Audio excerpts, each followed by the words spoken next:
My name is Bryce Bennett. I'm calling from San Francisco Bay Area, California. Hey, Robot. Yes, sir, Robot. I was calling about a question regarding Amun-Ra. In the Bay Area, California, there's an Egyptian museum. So, with a lot of esoteric Rosicrucian information. And it seems like they know that all that Egyptian stuff is real, even the folks that aren't the black race.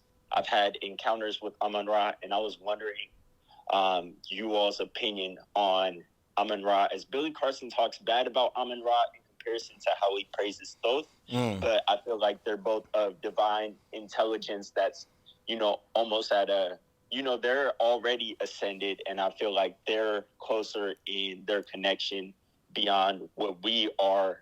And for Billy Carson to favor one instead of the other, I feel like those are our ancestors and divine beings that we should both give light to. I just wonder you all's opinion on that as well.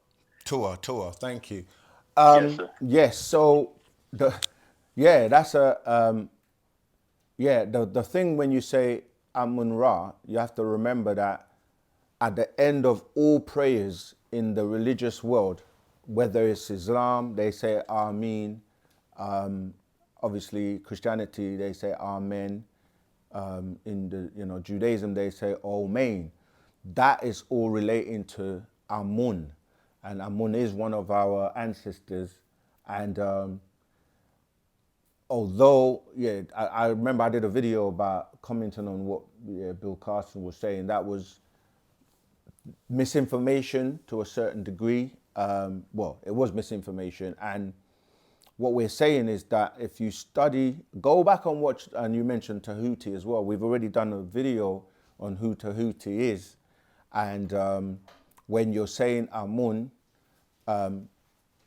this is the same being that reincarnates from time to time. And when Parnabab Yanun came on the scene, before he started to give us what we wanted, he was teaching us about our ancestors and about, about Wu-Nuwap at the time, which is Wu-Sabat. And he was known as Amun-Nubi Ra'akata, yeah? And in fact, when you if you get hold of this scroll that he put out called The Coming Forth by Day, which people refer to as the Book of the Dead, and you turn to the first, I think it's the first page. Yeah, there you go.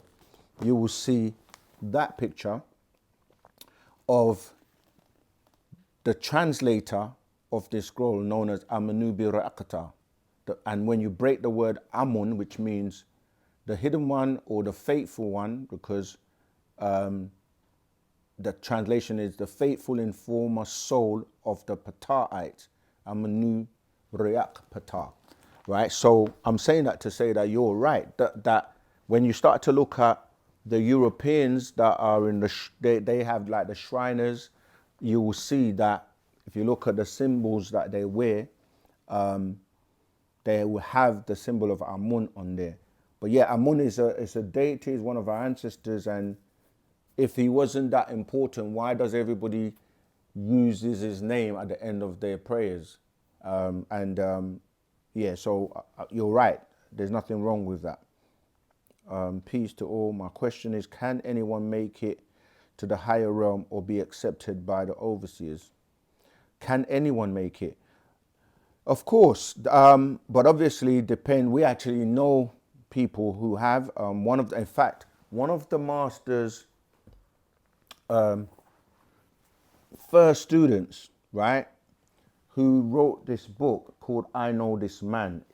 This is one of the best books ever. If you haven't read this book and you haven't got this book, I would highly recommend that you get it, because the reason I'm saying that, it ties into your question, because he was one of those beings that the master told us, Abiyaya, who just when he left, he went straight. No stopping, no coming back, no having to do anything, but he just went straight. So yes, it's possible for beings to do that. And that scroll is one of the best examples of what we call divine love and how the master showed divine love. I'm not going to Yeah, I'm not going to do the spoiler because you should really read that scroll for yourself, and that will help you to make it when you recognize, what this being did. He walked with the master right from the beginning, until his last breath. So, yeah, that will answer that question for you in the most profound way.